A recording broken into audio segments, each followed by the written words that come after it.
ನನ್ನ ಹೆಸರು ಕರಿಷ್ಮಾ, ದ್ವಿತೀಯ PUC BLR PU college Sirigere, ಕಲಾ ವಿಭಾಗ HCPL. ಇಂದು ನಾವು ಹುಟ್ಟದಿನಲ್ಲಿ ನಾಳೆಲ್ಲವರು ಎಂಬ ಪದ್ಯದ ಸೆಮಿನಾರನ್ನು ನಡೆಸಿಕೊಡ್ತಾ ಇದ್ದೇವೆ. ಭೂಮಿಕಾ ಇವರು ನಾನು ಹೇಳಿದಂತಹ ಪದ್ಯದ ಸಂಪೂರ್ಣ ಸಾರಾಂಶವನ್ನು ಹೇಳ್ತಾ ಹೋಗ್ತಾರೆ. ಈಗ ಅವರು ಪದ್ಯದ ಹಿನ್ನೆಲೆಯನ್ನು ತಿಳಿಸ್ಕೊಡ್ತಾರೆ. ಇನ್ನು ಹುಟ್ಟದೇ ಇರಲಿ ನಾರಿಯರೆನ್ನವರು ಪದ್ಯ ಭಾಗವನ್ನು ಯುಗ ಪ್ರವರ್ತಕ ಕವಿಗಳೆಂದು ಪ್ರಸಿದ್ಧರಾದ ಕುಮಾರವ್ಯಾಸರು ರಚಿಸಿರುವ ಕರ್ನಾಟ ಭಾರತ ಕಥಾಮಂಜರಿ, ಗದುಗಿನ ಭಾರತ, ಕುಮಾರವ್ಯಾಸ ಭಾರತ ಎಂದು ಹೆಸರಾದ ವಿರಾಟ ಪರ್ವದ 3ನೇ ಸಂಧಿಯಿಂದ ಆರಿಸಿಕೊಳ್ಳಲಾಗಿದೆ. ಕೌರವರು ಮತ್ತು ಪಾಂಡವರ ನಡುವೆ ಆದ ಪಗಡೆ ಆಟದ ಸ್ಪರ್ಧೆಯಲ್ಲಿ ಕೌರವರು ಸೋಲುವುದರ ಮೂಲಕ ತಮ್ಮ ರಾಜ್ಯವನ್ನು ಕಳೆದುಕೊಂಡು 12 ವರ್ಷ ವನವಾಸ ಮತ್ತು 1 ವರ್ಷ ಅಜ್ಞಾತವಾಸವನ್ನು ಹೋಗಬೇಕಾಯಿತು. 1 ವರ್ಷ ಅಜ್ಞಾತವಾಸಕ್ಕೆ ವಿರಾಟ ನಗರವನ್ನು ಆರಿಸಿಕೊಂಡು ತಮ್ಮ ಹೆಸರು ಮತ್ತು ವೇಷವನ್ನು ಬದಲಾಯಿಸಿಕೊಂಡು ಕಾಲ ಕಳೆಯಬೇಕಾಯಿತು. ಧರ್ಮರಾಯ ಕಂಕಭಟ್ಟ ಎಂಬ ಹೆಸರಿನಲ್ಲಿ ಪುರೋಹಿತನಾಗಿ, ಭೀಮ ವಲಲ ಎಂಬ ಹೆಸರಿನಲ್ಲಿ ಬಾಣಸಿಗನಾಗಿ, ಅರ್ಜುನ ಬೃಹನ್ನಳೆ ಎಂಬ ಹೆಣ್ಣಿನ ಹೆಸರಿನಲ್ಲಿ ನೃತ್ಯ ಶಿಕ್ಷಕಿಯಾಗಿ, ನಕುಲ ಗ್ರಂಥಿಕ ಎಂಬ ಹೆಸರಿನಲ್ಲಿ ಅಶ್ವಪಾಲಕನಾಗಿ, ಸಹದೇವ ತಂತಿಪಾಲ ಎಂಬ ಹೆಸರಿನಲ್ಲಿ ಗೋರಕ್ಷಕನಾಗಿ, ದ್ರೌಪದಿಯು ಸೈರಂಧ್ರಿ ಎಂಬ ಹೆಸರಿನಲ್ಲಿ ಸುದೇಶ್ನೆಯ ಸೇವಕಿಯಾಗಿ ಕಾಲ ಕಳೆಯಬೇಕಾಯಿತು. ಒಂದು ಬಾರಿ ಸುದೇಶ್ನೆಯ ತಮ್ಮನಾದ ಕೀಚಕನು ತನ್ನ ಅಕ್ಕನನ್ನು ನೋಡಲು ವಿರಾಟನಗರಕ್ಕೆ ಬಂದಿರುವಾಗ ಸೇವಕಿಯಾದ ಸೈರಂಧ್ರಿಯನ್ನು ಕಂಡು ಮೋಹಿತನಾಗಿ ಪದೇ ಪದೇ ಅವಳಿಗೆ ಕಿರುಕುಳವನ್ನು ನೀಡುತ್ತಿರುತ್ತಾನೆ. ಒಮ್ಮೆ ಅವಳನ್ನು ಕೆಟ್ಟದಾಗಿ ವರ್ತಿಸಿಕೊಳ್ಳಲು ಹೋಗಿ ಸಾಧ್ಯವಾಗದಿದ್ದಾಗ ತುಂಬಿದ ರಾಜ್ಯಸಭೆಯಲ್ಲಿ ಅವಳನ್ನು ಕಾಲಿನಿಂದ ಒದ್ದು ಅವಮಾನಿಸಿರುತ್ತಾನೆ. ಈ ರೀತಿಯಾಗಿ ಕೀಚಕನ ಉಪಟಳದಿಂದ ದುಃಖಿತೆಯಾದ ದ್ರೌಪದಿಯು ತನ್ನ ಕಷ್ಟವನ್ನೆಲ್ಲ ಭೀಮನ ಬಳಿ ಹೇಳಿ ಕೀಚಕನನ್ನು ಕೊಲ್ಲುವಂತೆ ಹೇಳುವುದರೊಂದು ಪ್ರಸಂಗದೊಂದಿಗೆ ಪ್ರಸ್ತುತ ಪದ್ಯ ಭಾಗ ಆರಂಭವಾಗುತ್ತದೆ. ಆರಿಗೆ ಉಸುರುವೆನ್, ಆರ ಸಾರುವೆನ್, ಆರಿಗರಲುವೆನ್, ಆರಿಗರುಗುವೆನ್, ಆರ ಬೇಡುವೆನ್ ಅಕಟ, ಎಂಗಸು ಜನ್ಮವನ್ನು ಸುಡಲಿ ಘೋರಪಾತಕಿಯನ್ ಎನ್ನವನು, ಮುನ್ನಾರು ನವೆದವನುಂಟು ಮರಣವು ಬಾರದೆಂದು ಒದರಿದಳು ಬಸುರನು ಒಯ್ದು ಶಶಿವದನೆ. ದ್ರೌಪದಿಯು ಕೀಚಕನು ನೀಡುತ್ತಿರುವಂತಹ ಕಷ್ಟವನ್ನು ಯಾರ ಬಳಿ ಹೇಳಲಿ, ನನ್ನ ಕಷ್ಟವನ್ನು ಪರಿಹರಿಸಿ ಎಂದು ಯಾರ ಬಳಿ ಹೋಗಲಿ, ಯಾರ ಬಳಿ ಕೂಗಿ ಹೇಳಲಿ, ಯಾರ ಬಳಿ ಬೇಡಿಕೊಳ್ಳಲಿ. ಅಯ್ಯೋ, ಹೆಣ್ಣು ಎಂಬ ಜನ್ಮ ನಾಶವಾಗಿ ಹೋಗಲಿ, ಅತಿಯಾದ ಪಾಪವನ್ನು ಮಾಡಿ ಹುಟ್ಟಿದವಳು ನಾನು, ನನಗೆ ಸಾವಾದರೂ ಬರಬಾರದೆ ಎಂದು ಚಂದ್ರನಂತಹ ಮುಖವನ್ನೊಳಗೊಂಡ ದ್ರೌಪದಿಯು ತನ್ನ ಹೊಟ್ಟೆಯನ್ನು ಹೊಡೆದುಕೊಂಡು ದುಃಖಿಸುತ್ತಾಳು. ಯಮಸುತಂ ಕರುಗುವೆನೆ, ಧರ್ಮಕ್ಷಮೆಯ ಗರ ಹೊಡೆದಿರುವುದು, ಪಾರ್ಥನು ಮಮತೆಯುಳ್ಳವನೆಂಬೆನೆ, ತಮ್ಮಣ್ಣನಾಜ್ಞೆಯಲ್ಲಿ ಭ್ರಮಿತನಾಗಿನನು, ಉಳಿದರಿಬ್ಬರು ರಮಣರು, ಇವನಿ ನಾಯ ಕೊಲ್ಲಲ್ ಅಕ್ಷಮರು, ನಿಸ್ಸಂದೇಹವೆಂದಳು ತನ್ನ ಮನದೊಳಗೆ. ದ್ರೌಪದಿಯು ನನಗೆ ನೀಡುತ್ತಿರುವಂತಹ ಉಪಟಳವನ್ನು ಯಮನ ಮಗನಾದಂತಹ ಧರ್ಮರಾಯನಿಗೆ ಹೇಳಿದರೆ ಹೇಳೋಣವೇ ಎಂದರೆ ಅವನಿಗೆ ಒಳ್ಳೆಯತನದಲ್ಲಿ ಕ್ಷಮಿಸುವಂತಹ ಭೂತ ಹಿಡಿದಿದೆ. ಇನ್ನು ಪಾರ್ಥ ನನ್ನ ಮೇಲೆ ಪ್ರೀತಿ ಉಳ್ಳವನು ಎಂದು ಅವನ ಬಳಿ ಹೇಳೋಣವೇ ಎಂದರೆ ಅವನಿಗೆ ಅವನ ಅಣ್ಣನ ಆಜ್ಞೆಯನ್ನು ಮೀರುವವನಲ್ಲ. ಇನ್ನು ನಕುಲ ಸಹದೇವರು ಹೆಸರಿಗಷ್ಟೇ ಗಂಡಂದಿರು, ಅವರು ಒಂದು ನಾಯಿಯನ್ನು ಕೊಲ್ಲಲು ಸಹ ಅಸಮರ್ಥರು. ಈ ವಿಷಯದಲ್ಲಿ ಯಾವುದೇ ರೀತಿಯ ಅವಮಾನವಿಲ್ಲ ಎಂದು ದ್ರೌಪದಿಯು ಹೇಳುತ್ತಾಳೆ. ಎಲ್ಲರನ್ನು ಕಲಿಗಿ ಮನೆ ಹಿಡುಕುಳ್ಳ ಗಂಡನು, ಹಾನಿ ಅರಿಬಕ್ಕೆ ನಿಲ್ಲಲಂಕೈಸುವನು, ಕಡುಹಿಯಾಡಿಯುಳ್ಳವನು, ಕುಲ್ಲನಿವನ್ ಉಪಟಳವನ್, ಆತಂ ಗೆಲ್ಲವನ್ನು ಹೇಳುವೆನು, ಬಳಿಕ ಅವನಲ್ಲಿ ಉರುಳಿಲ್ಲದೊಡೆ ಕುಡಿವೆನು ಘೋರಕರ ವಿಷವ.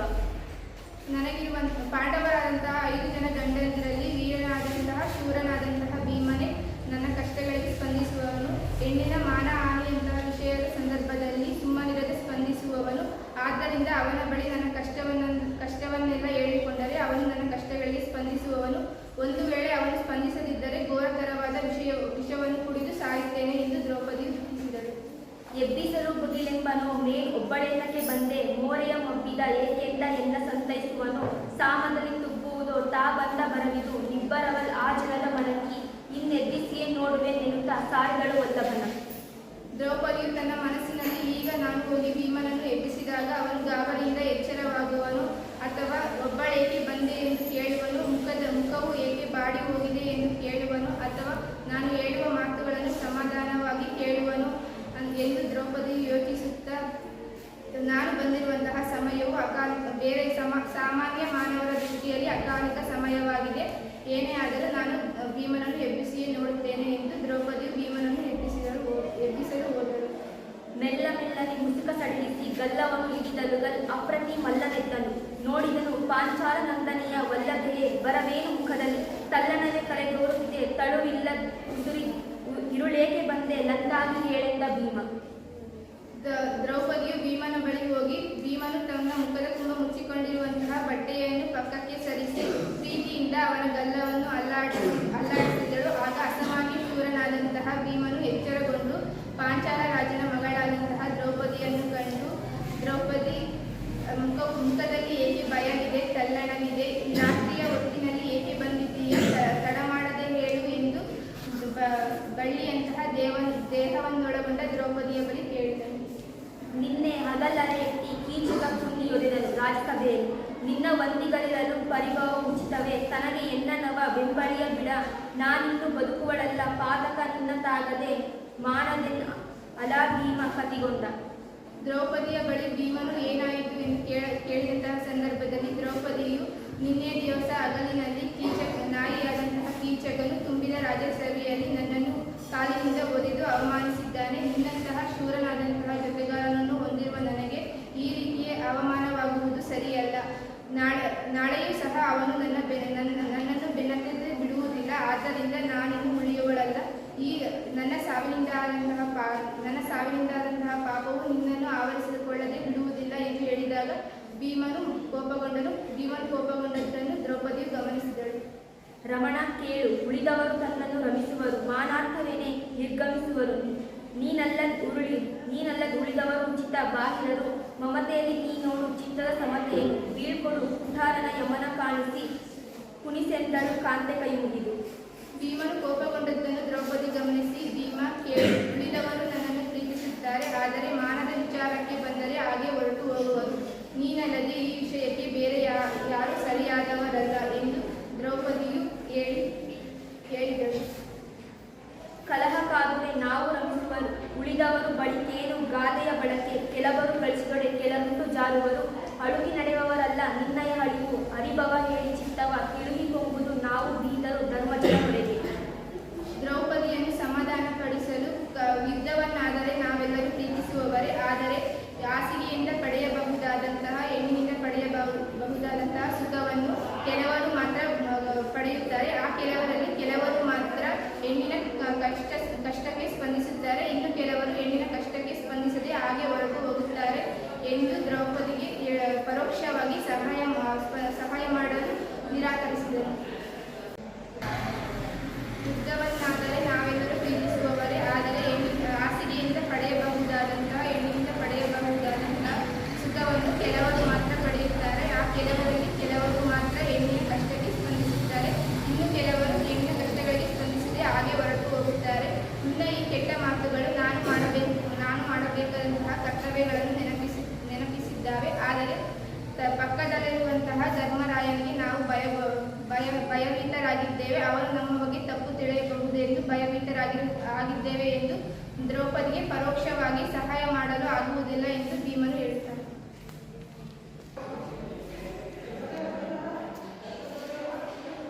ಹೆಂಡತಿಯ ಆಲಿಬದಲಿ ಒಬ್ಬನೇ ಗಂಡು ಕೂಸೆ, ವೈರಿಯನ್ ಕಡಿಕಂಡವನು ಮಾಡುವನು, ತನ್ನೊಡಗನ್ ತಿಕ್ಕುವನು, ಗಂಡರೈವರು ಮೂರು ಲೋಕದ ಗಂಡರು, ಒಬ್ಬಳನ್ ಆಳಲಾರದಿ, ಗಂಡರೋ ನೀ ಬಂಡರೋ ಏಳೆಂದಳು ಹಿಂದುಮುಖಿ. ಭೀಮನು ಯಾವಾಗ ಸಹಾಯ ಮಾಡುವುದಕ್ಕೆ ಸಾಧ್ಯವಿಲ್ಲ ಎಂದು ಹೇಳುತ್ತಾನೆಯೋ ಆಗ ದ್ರೌಪದಿ ಈ ರೀತಿಯಾಗಿ ಹೇಳುತ್ತಾಳೆ. ಹೆಂಡತಿಯ ಕೆಲಸವೆಂಬ ವಿಚಾರಕ್ಕೆ ಗಂಡಸು ಕುಂದಿಯಾಗಿದ್ದರೂ ಸಹ ವೈರಿಯ ಕಂಡವನ್ನು ಕತ್ತರಿಸಿ ಹಾಕುತ್ತಾನೆ, ಅಥವಾ ಅದು ಸಾಧ್ಯವಾಗದಿದ್ದಾಗ ತನ್ನನ್ನು ತಾನು ಚುಚ್ಚಿಕೊಂಡು ಸತ್ತು ಹೋಗುತ್ತಾನೆ.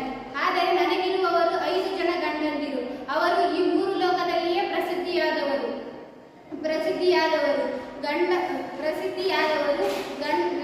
ನನ್ನಂತಹ ಒಬ್ಬ ಸಾಮಾನ್ಯ ಹೆಣ್ಣನ್ನು ಸಂಭಾಳಿಸುವುದಕ್ಕೆ ಅವರಿಂದ ಸಾಧ್ಯವಾಗುತ್ತಿಲ್ಲ. ಆದ್ದರಿಂದ ಇವರು ನನಗೆ ಗಂಡರು ಅಥವಾ ನಾಚಿಕೆ ಇಲ್ಲದವರು ಎಂದು ದ್ರೌಪದಿಯು ಹೇಳುತ್ತಾಳೆ. ಹೆಣ್ಣು ಅರಿವ ಕೋಸುಗವೇ ತಮ್ಮಣ್ಣನಾಜ್ಞೆಯ ಮೀರಿ ಕುಂತಿಯ ಚಿನ್ನ ಬದುಕಿದನೆಂದು ನುಡಿವರು. ಕುಜನರಾದವರು ಅಣ್ಣನವರಿಗೆ ದೂರುವುದು ನಾವುಣ್ಣ ದುಡಿಯುವು. ರಾಯನಾಜ್ಞೆಯ ಕಣ್ಣಿಯಲಿ ಬಿಗಿವಡೆದು ಕೆಳೆದೆವು ಕಾಂತೆ ಕೇಳೆಂದ. ದ್ರೌಪದಿಯ ಇಂತಹ ನಿಷ್ಠೂರದ ಮಾತುಗಳನ್ನು ಕೇಳಿಸಿಕೊಂಡಂತಹ ಭೀಮನು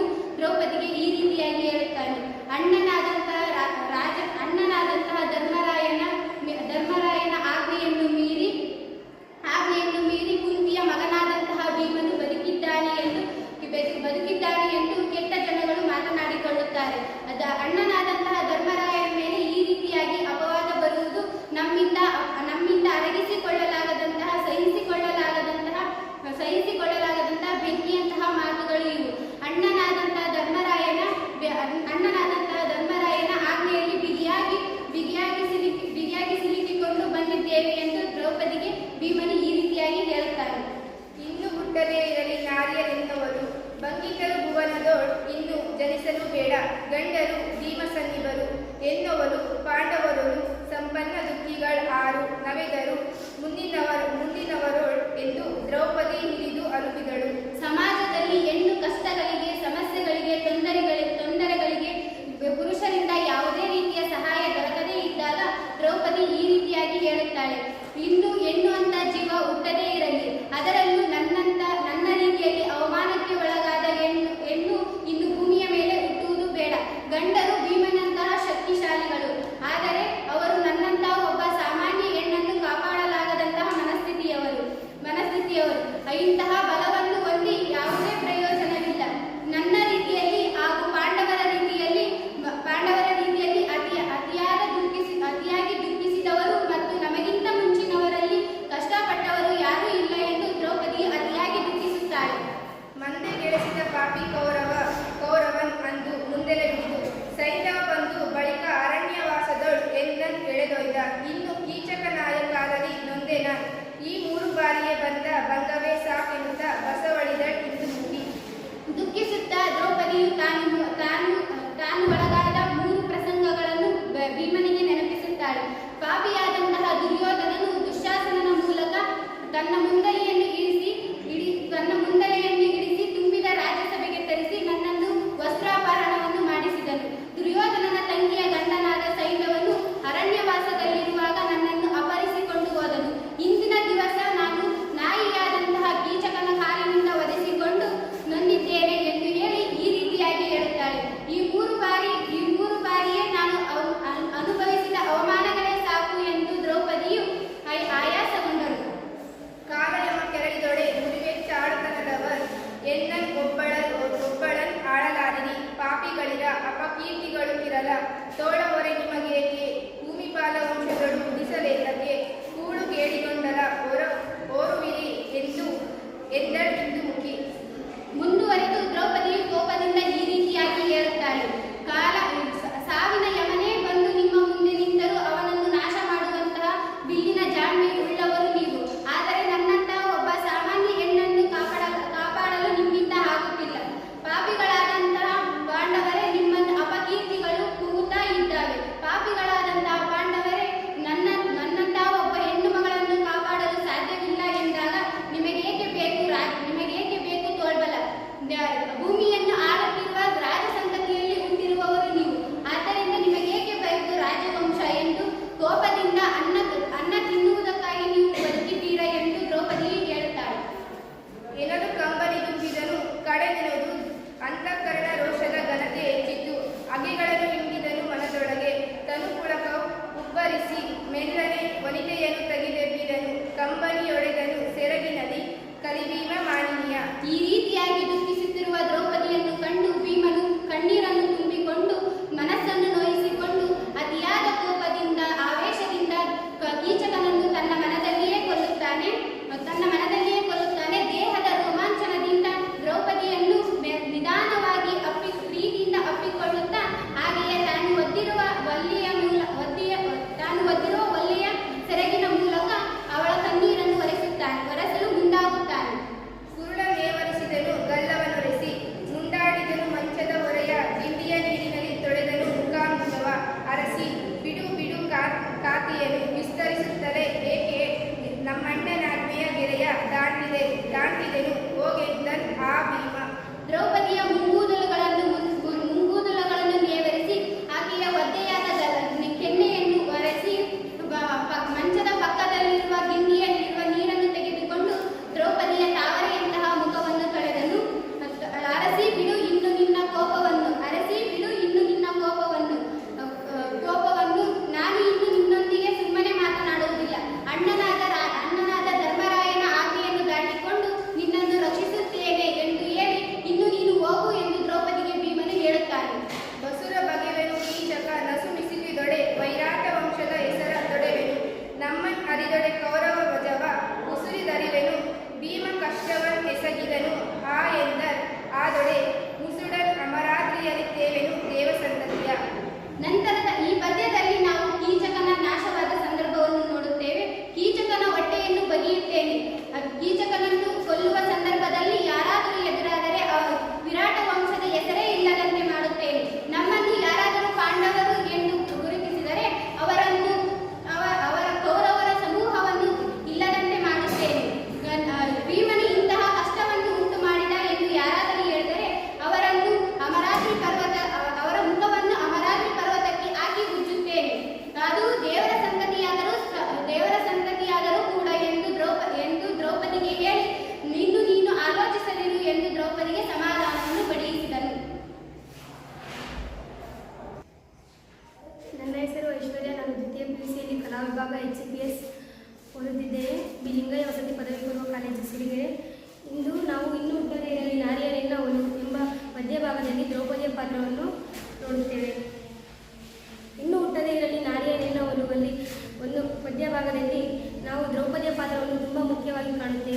ದ್ರೌಪದಿಯು ಸೈರೇಂದ್ರಿ ಎಂಬ ಹೆಸರಿನಲ್ಲಿ ವಿರಾಟ ರಾಜನಾದಂಥ ಹೆಂಡತಿಯ ಸುದೇಶ್ನಿಯ ದಾಸಿಯಾಗಿ ವಾಸವಾಗಿರುತ್ತಾಳೆ. ಕೀಚಕನ ಉಪಟಳವನ್ನು ತಾಳಲಾರದೆ ನಾನು ನನಗೆ ಆಗಿರುವ ನೋವನ್ನು ಯಾರಿಗೆ ಹೇಳಲಿ, ಯಾರ ಹತ್ತಿರ ಹೇಳಲಿ, ಯಾರಿಗೆ ಜೋರಾಗಿ ಕೂಗಿ ಹೇಳಲಿ, ಯಾರಿಗೆ ತಿಳಿಸಿ ಹೇಳಲಿ, ಯಾರಲ್ಲಿ ಬೇಡಿಕೊಳ್ಳಲಿ? ಇಂತಹ ಕಷ್ಟಪಡುತ್ತಿರುವ ಹೆಣ್ಣಿನ ಜನ್ಮವು ಸುಟ್ಟು ಹೋಗಲಿ ಎಂದು ದ್ರೌಪದಿಯು ತುಂಬ ನೊಂದುಕೊಳ್ಳುತ್ತಾಳೆ. ನನ್ನ ರೀತಿಯಲ್ಲಿ ನನಗಿಂತ ಮುಂಚೆ ಕಷ್ಟವನ್ನು ಪಟ್ಟವರು ಯಾರೂ ಇಲ್ಲ ಎಂದು ಚಂದ್ರಮುಖಿಯು ನನಗೆ ಸಾವಾದರೂ ಬರಬಾರದೆ ಎಂದು ತುಂಬ ದುಃಖಿತಳಾಗುತ್ತಾಳೆ. ದ್ರೌಪದಿಯು ನನಗೆ ಆಗಿರೋ ನೋವನ್ನು ಯಾರ ಹತ್ತಿರ ಹೇಳಿಕೊಂಡರೆ ಏನಾಗಬಹುದು ಎಂದು ಆ ತಕ್ಷಣಕ್ಕೆ ಜ್ಞಾಪಕ ಬರುವುದೆಂದರೆ ತನ್ನ ಗಂಡನಿರು 5 ಜನರ ಜ್ಞಾಪಕ ಬರುತ್ತಾರೆ. ಯಮನ ಮಗನಾದಂತಹ ಧರ್ಮರಾಯನಿಗೆ ಹೇಳೋಣವೆಂದರೆ ಧರ್ಮರಾಯನಿಗೆ ಧರ್ಮದ ಗರ ಬಡಿದಿದೆ, ಅದಕ್ಕೆ ಧರ್ಮರಾಯನಿಗೆ ಹೇಳಿದರೆ ಏನೂ ಪ್ರಯೋಜನವಿಲ್ಲ ಎಂದು ದ್ರೌಪದಿಯು ದುಃಖಿತಳಾಗುತ್ತಾಳೆ. ನಂತರ ಅರ್ಜುನನಿಗೆ ಹೇಳೋಣವೆಂದರೆ ಹೆಣ್ಣಿನ ವಿಚಾರದಲ್ಲಿ ಮಮತೆಯುಳ್ಳವನು ಅರ್ಜುನನಿಗೆ ಹೇಳೋಣವೆಂದರೆ ಅರ್ಜುನನು ತಮ್ಮ ಅಣ್ಣನಾಜ್ಞೆಯಲ್ಲಿ ಭ್ರಮಿತನಾಗಿದ್ದಾನೆ. ಆತನಿಗೆ ಹೇಳಿದರೆ ಏನೂ ಪ್ರಯೋಜನವಿಲ್ಲ, ಆ ಕೀಚಕನನ್ನು ಏನೂ ಮಾಡಲಿಕ್ಕೆ ಆಗುವುದಿಲ್ಲ. ಇನ್ನು ಉಳಿದವರು ನಕುಲ ಸಹದೇವ, ಅವರಿಗೆ ಹೇಳೋಣವೆಂದರೆ ಅವರು ಒಂದು ನಾಯಿಯನ್ನು ಕೊಲ್ಲಲು ಅಸಮರ್ಥರಾಗಿರುತ್ತಾರೆ, ಆದ್ದರಿಂದ ಅವರಿಗೆ ಹೇಳಿದರೆ ಏನೂ ಪ್ರಯೋಜನವಿಲ್ಲ ಎಂದು ದ್ರೌಪದಿ ದುಃಖಿಸುತ್ತಾಳೆ. ದ್ರೌಪದಿಯು ಎಲ್ಲರಲ್ಲೂ ಮಿಡುಕುಳ್ಳ ಗಂಡನೇ ಭೀಮನೇ, ಎಲ್ಲರಲ್ಲೂ ಸ್ಪಂದಿಸುವಂಥ ಗಂಡನೇ ಭೀಮನು ಎಂದು ಭೀಮನನ್ನು ಯೋಚಿಸಿಕೊಂಡು ಮಾತನಾಡುತ್ತಾಳೆ. ವೀರಶೂರನಾದಂತಹ ಭೀಮನೇ ಇದಕ್ಕೆ ಸ್ಪಂದಿಸುವ 5 ಜನರಲ್ಲಿ ಭೀಮನೇ ಇದಕ್ಕೆ ಸರಿಯಾದ ಗಂಡನು ಎಂದು ಹೇಳುತ್ತಾಳೆ. ನಾಶದ ಕಾರ್ಯಗಳಿಗೆ ಭೀಮನೇ ಸರಿಯಾದವನು ಎಂದು ಹೇಳುತ್ತಾಳೆ. ಭೀಮನನ್ನು ಎದ್ದೇಳಿಸಿದರೆ ಭೀಮನು ಗಾಬರಿಗೊಳ್ಳುವನು ಎಂದು ಯೋಚಿಸುತ್ತಾಳೆ. ಭೀಮನನ್ನು ಎದ್ದೇಳಿಸಿದರೆ ನನ್ನನ್ನು ಸಮಾಧಾನಪಡಿಸುವನು, ಒಬ್ಬಳೇತಕ್ಕೆ ಬಂದೆ ಎಂದು ಕೇಳುವನು, ನನ್ನನ್ನು ಅರ್ಥ ಮಾಡಿಕೊಂಡು ನನಗೆ ಆಗಿರುವ ನೋವುಗಳಿಗೆ ಸ್ಪಂದಿಸುವನು. ಜನರ ದೃಷ್ಟಿಯಲ್ಲಿ ಸರಿಯಾದ ಸಮಯವಲ್ಲ, ಆದರೂ ಇದು ನನಗೆ ಸರಿಯಾದ ಸಮಯವಾಗಿದೆ, ಇದೇ ನನಗೆ ಸರಿಯಾದ ಸಮಯವೂ ಎಂದು ದ್ರೌಪದಿಯು ಭೀಮನ ಬಳಿ ಹೋಗುತ್ತಾಳೆ. ಭೀಮನನ್ನು ಎದ್ದೇಳಿಸಿಯೇ ಬಿಡೋಣ, ಭೀಮನೇ ನನಗೆ ಇದಕ್ಕೆ ಸ್ಪಂದಿಸುವವನು, ಭೀಮನನ್ನು ಬಿಟ್ಟರೆ ಈ 4ರಲ್ಲಿ ಏನೂ ಪ್ರಯೋಜನವಿಲ್ಲ ಎಂದು ಭೀಮನ ಬಳಿಯೇ ಎದ್ದೇಳಿಸಲು ಮಧ್ಯರಾತ್ರಿಯಲ್ಲಿ ಹೋಗುತ್ತಾಳೆ. ಭೀಮನು ಅಡುಗೆ ಮನೆಯಲ್ಲಿ ಒಲಲ ಎಂಬ ವೇಷದಲ್ಲಿ ಅಡುಗೆ ಮನೆಯಲ್ಲಿ ಮಲಗಿಕೊಂಡಿರುತ್ತಾನೆ. ಭೀಮನು ಮುಖದ ತುಂಬ ಹೊತ್ತಿಕೊಂಡಿರುವ ಸೆರಗನ್ನು ನಿಧಾನವಾಗಿ ತೆಗೆಯುತ್ತಾಳೆ. ಭೀಮನ ಗಲ್ಲವನ್ನು ಹಿಡಿದು ಅಲ್ಲಾಡಿಸುತ್ತಾಳೆ. ಗಲ್ಲವು ಇಲ್ಲಿ ಪ್ರೀತಿಯ ಸಂಕೇತವಾಗಿರುತ್ತದೆ.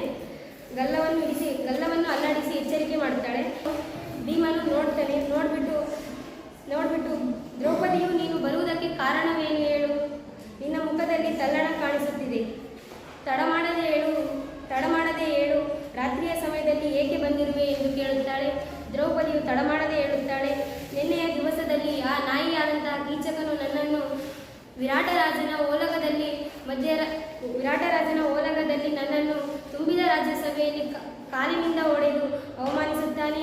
ನಿನ್ನಂತಹ ಗಂಡ ವೀರಶೂರನಾದಂತಹ ಭೀಮನೇ ನನಗೆ ಗಂಡನಾಗಿರುವಾಗ ನನಗೆ ಇದು ಸರಿಯೇ, ಈ ಅವಮಾನವು ಸರಿಯೇ ಎಂದು ದ್ರೌಪದಿಯು ಭೀಮನ ಬಳಿ ಹೇಳುತ್ತಾಳೆ. ಈ ಅವಮಾನವಾಗುವುದರಿಂದ ಕೀಚಕನು ಇನ್ನು ನನ್ನನ್ನು ಬಿಡುವುದಿಲ್ಲ, ಈ ಕೀಚಕನು ನನ್ನನ್ನು ಬೆನ್ನಹತ್ತಿ ಇನ್ನು ಬಿಡುವುದಿಲ್ಲ, ನಾನು ಬದುಕುವುದಕ್ಕೆ ಸಾಧ್ಯವಿಲ್ಲ, ನಾನು ಸತ್ತಂತಹ ಪಾಪವು ನಿಮ್ಮನ್ನು ಸುಮ್ಮನೆ ಬಿಡುವುದಿಲ್ಲ ಎಂದು ಭೀಮನ ಬಳಿ ಹೇಳ್ತಾಳೆ. ಭೀಮ ಕೋಪಗೊಳ್ತಾನೆ. ಉಳಿದಂತಹ 4 ಜನರ ಗಂಡಂದಿರು ನನ್ನನ್ನು ಪ್ರೀತಿಸುತ್ತಾರೆ. ಪ್ರೀತಿಯ ವಿಚಾರದಲ್ಲಿ ಎಲ್ಲರೂ ಬರುತ್ತಾರೆ, ಆದರೆ ಮಾನದ ವಿಚಾರ ಬಂದರೆ ಮಾತ್ರ ದೂರ ಹೋಗುತ್ತಾರೆ ಎಂದು ಹೇಳುತ್ತಾಳೆ. ಇದಕ್ಕೆ ಸರಿಯಾಗಿ ಕರುಣೆಯಿಂದ ನನ್ನನ್ನು ನೋಡು, ಒಳ್ಳೆಯ ಮನಸ್ಸಿನಿಂದ ನನ್ನನ್ನು ನೋಡು, ಒಳ್ಳೆಯ ಮನಸ್ಸನ್ನು ಇಟ್ಟುಕೊಂಡು ನೋಡು. ಕೀಚಕನಿಗೆ ಕೊಡಲಿಯಿಂದ ಯಮನನ್ನು ತೋರಿಸಿ ಕೀಚಕನನ್ನು ಕೊಂದು ಕಳುಹಿಸು ಎಂದು ಕಾದೆ ದ್ರೌಪದಿಯು ಕೈ ಮುಗಿಯುತ್ತಾಳೆ. ದ್ರೌಪದಿ ಕೈ ಮುಗಿದು ಭೀಮನನ್ನು ಕೇಳ್ಕೊತಾಳೆ, ಕೀಚಕನನ್ನು ಕೊಲ್ಲು ಎಂದು. ಹೆಂಡತಿಯ ವಿಚಾರದಲ್ಲಿ ದ್ರೌಪದಿ ಈ ಮಾತನ್ನು ತುಂಬ ದುಃಖಿತಳಾಗಿ ಕೋಪಗೊಂಡೇ ಹೇಳ್ತಾಳೆ. ಹೆಂಡತಿಯ ವಿಚಾರದಲ್ಲಿ ಎಂತಹ ಗಂಡನೇ ಆದರೂ ಒಬ್ಬನೇ ಗಂಡನಿಗೆ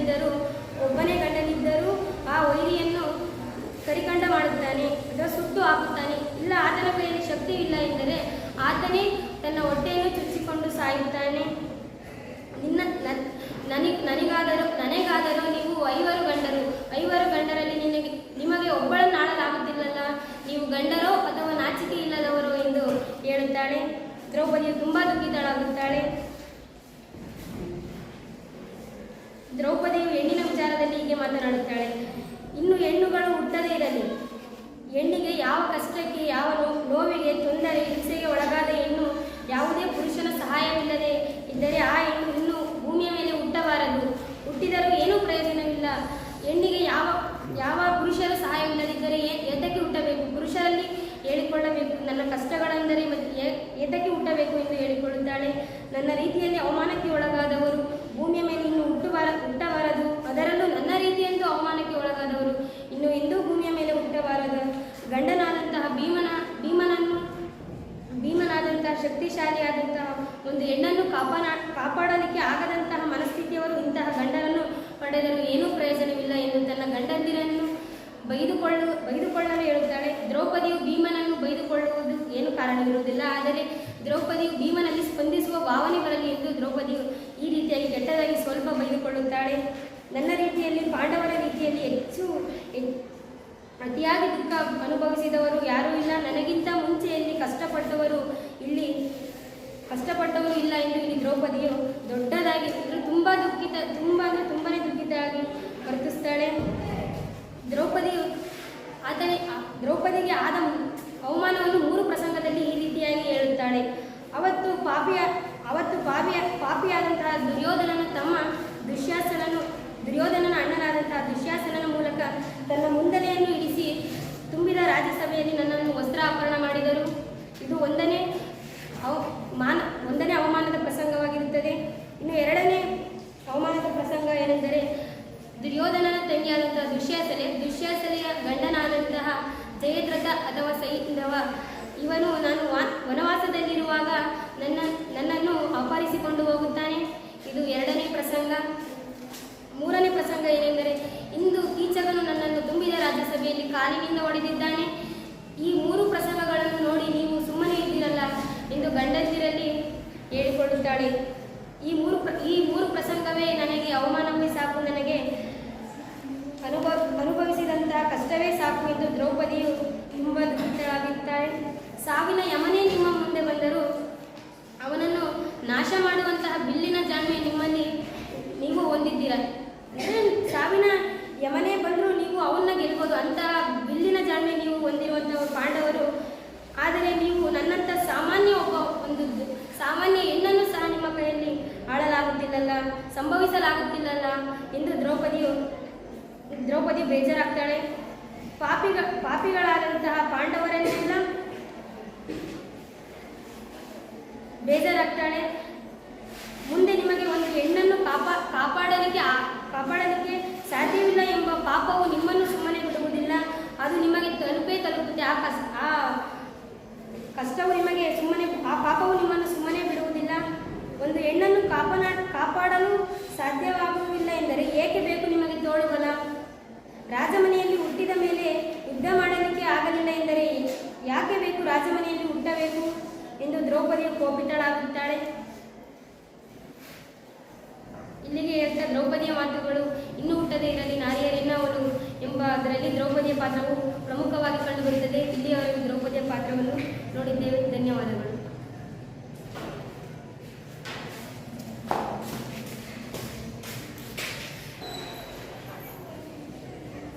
ನನ್ನ ಹೆಸರು ರಮ್ಯಾ ಡಿ, ಕಲಾ ವಿಭಾಗ HPS. ಈ ದಿನ BLR PU ಕಾಲೇಜ್ ಸಿರಿಗೆರೆ. ಈ ದಿನದಂದು ನಾವು ಇನ್ನೂ ಹುಟ್ಟದೇ ಇರಲಿ ನಾರಿಯರ್ ಎನ್ನವಳು ಈ ಪದ್ಯಭಾಗದಲ್ಲಿ ಭೀಮನ ಪಾತ್ರವನ್ನು ತಿಳಿಸಿಕೊಡುತ್ತಿದ್ದೇನೆ. ಪಾಂಡವರು ಮತ್ತು ಕೌರವರು ಪಗಡೆ ಆಡುತ್ತಿರುತ್ತಾರೆ. ಇದರಲ್ಲಿ ಸೋತವರು 12 ವರ್ಷ ವನವಾಸ, 1 ವರ್ಷ ಅಜ್ಞಾತವಾಸವನ್ನು ಅನುಭವಿಸಬೇಕಾಗಿರುತ್ತದೆ. ಅದರಲ್ಲಿ ಪಾಂಡವರು ಸೋಲನ್ನು ಅನುಭವಿಸುತ್ತಾರೆ. ಆದ್ದರಿಂದ ಪಾಂಡವರು 12 ವರ್ಷ ವನವಾಸ ಮತ್ತು 1 ವರ್ಷ ಅಜ್ಞಾತವಾಸವನ್ನು ಮಾಡಬೇಕಾಗಿರುತ್ತದೆ.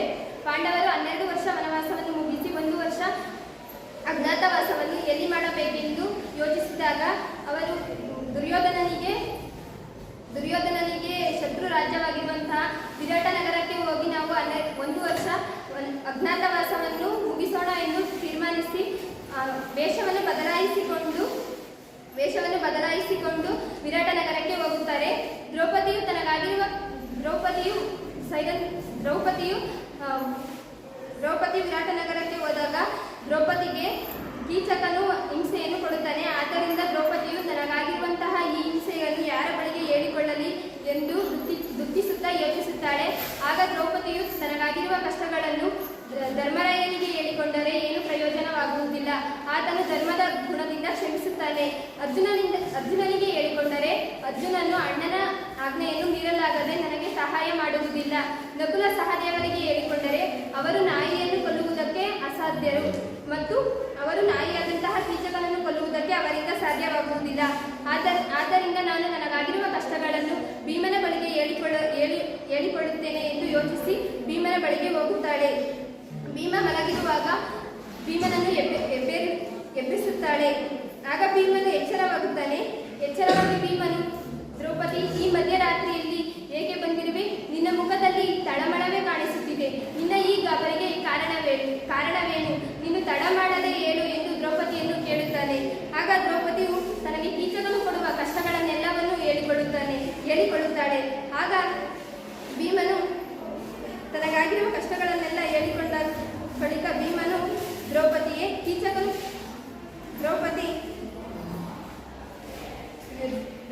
ಭೀಮನು ಯುದ್ಧವನ್ನಾದರೆ ನಾವೆಲ್ಲರೂ ಪ್ರೀತಿಸುತ್ತೇವೆ, ಆದರೆ ಅಣ್ಣನ ಆಜ್ಞೆಯನ್ನು ಮೀರಲಾಗದೆ ನಾವು ನಿನಗೆ ಸಹಾಯ ಮಾಡಲು ಆಗುವುದಿಲ್ಲ.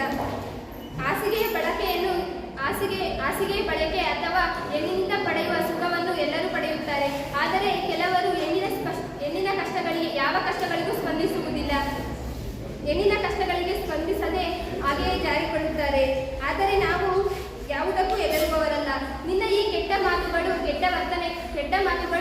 ನನ್ನ ಕರ್ತವ್ಯವನ್ನು ತಿಳಿಸಿಕೊಡುತ್ತವೆ.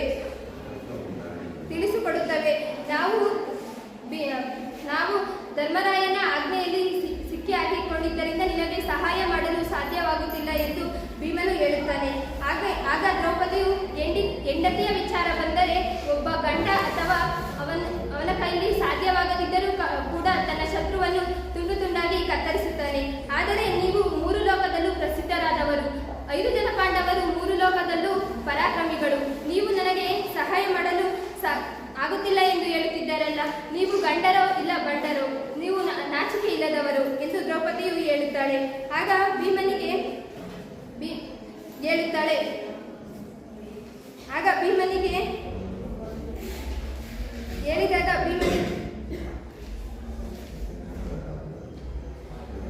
ಮತ್ತು ಅದನ್ನು ಹೇಳಿ ತನಗಾಗಿರುವ ಅವಮಾನಗಳನ್ನು 3 ದೃಶ್ಯಗಳಲ್ಲಿ ಮತ್ತೆ ಭೀಮನಿಗೆ ಎಚ್ಚರಿಸುತ್ತಾಳೆ. ದ್ರೌಪದಿಯು ಮೊದಲನೆಯ ದೃಶ್ಯದಲ್ಲಿ ಆ ದಿನ ತುಂಬಿದ ರಾಜ್ಯಸಭೆಯಲ್ಲಿ ದುರ್ಯೋಧನನು ತನ್ನ ತಮ್ಮನಾದಂತಹ ದುಶ್ಯಾಸನನಿಂದ ಮುಂಗೂದಲನ್ನು ಹಿಡಿದು ರಾಜ್ಯಸಭೆಯಲ್ಲಿ ವಸ್ತ್ರಾಭರಣವನ್ನು ಮಾಡಿಸಿದ ಮತ್ತು 12 ವರ್ಷ ವನವಾಸದಲ್ಲಿರುವಾಗ ನನ್ನನ್ನು ಅಪಹರಿಸಿ ದುರ್ಯೋಧನನ ತಂಗಿಯಾದ ದುಶ್ಶಲೆಯ ಗಂಡ ಸೈಂಧವನು ಅಪಹರಿಸಿಕೊಂಡು ಹೋದ ಮತ್ತು ಈಗ ನಾಯಿಯಾದಂತಹ ಕೀಚಕನು ನನಗೆ ಇಷ್ಟು ಕಿರುಕುಳವನ್ನು ಕೊಡುತ್ತಿದ್ದಾನೆ. ನೀವು ಯಾರು ಸಹಾಯ ಮಾಡಲು ಮುಂದಾಗುತ್ತಿಲ್ಲ ಎಂದು ದ್ರೌಪದಿಯು ತನ್ನ ಕಷ್ಟವನ್ನು ಭೀಮನಿಗೆ ಹೇಳಿಕೊಂಡಾಗ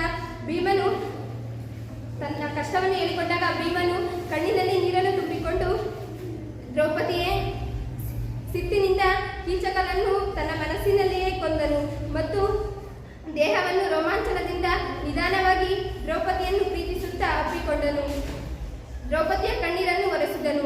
ದ್ರೌಪದಿಯನ್ನು ಸಮಾಧಾನಪಡಿಸಿ ತಲೆಯ ಮುಂಗೂದಲನ್ನು ಸವರಿ, ಹಾಗೆಯೇ ಮಂಚದ ಪಕ್ಕದಲ್ಲಿದ್ದ ಗಿಂಡಿಯಲ್ಲಿರುವ ನೀರಿನಿಂದ ಮುಖವನ್ನು ತೊಳೆದು, ರಾಣಿಯೇ, ಕೋಪವನ್ನು ಬಿಟ್ಟು ಬಿಡು ಎಂದು ಹೇಳಿ ತನ್ನ ಕೋಪದಿಂದಲೇ ಇನ್ನು ನಾನು ಮಾತುಗಳನ್ನು ವಿಸ್ತರಿಸುವುದಿಲ್ಲ. ನಮ್ಮ ಧರ್ಮರಾಯನ ಆಜ್ಞೆಯಲ್ಲಿ ನಾವು ಬಿಗಿಯಾಗಿ ಸಿಲುಕಿಕೊಂಡಿದ್ದೇವೆ ಎಂದು ಹೇಳಿದನು. ಇನ್ನು ನಾನು ಅಣ್ಣ ಧರ್ಮರಾಯನ ಆಜ್ಞೆಯನ್ನು ಮೀರಿ ನಿನಗೆ ರಕ್ಷಣೆಯನ್ನು ನೀಡುತ್ತೇನೆ ಎಂದು ಹೇಳಿ ಕೀಚಕನ ಹೊಟ್ಟೆಯನ್ನು ಸೀಳು ಬಿಡುವೆನು. ಹಾಗೆಯೇ ವಿರಾಟ ವಂಶದ ಹೆಸರನ್ನು ನಾಶ ಮಾಡುವೆನು. ಕೌರವರ ಗುಂಪು ನೀವು ಪಾಂಡವರು ಎಂದು ಗುರುತಿಸಿದರೆ ಅವರನ್ನು ತುಂಡು ತುಂಡಾಗಿ ಕತ್ತರಿಸುವೆನು. ಅಯ್ಯೋ ಭೀಮನು ಎಂತಹ ಕೆಲಸ ಮಾಡಿದನು ಎಂದು ಜನರು ಹೇಳಿದರೆ ಅವರ ಮುಖವನ್ನು ಅಮರಾದ್ರಿ ಪರ್ವತಕ್ಕೆ ತಿಕ್ಕಿ ಬಿಡುವೆನು ಎಂದು ಭೀಮನು ದ್ರೌಪದಿಯನ್ನು ಸಮಾಧಾನ ಪಾತ್ರ. ಧನ್ಯವಾದಗಳು.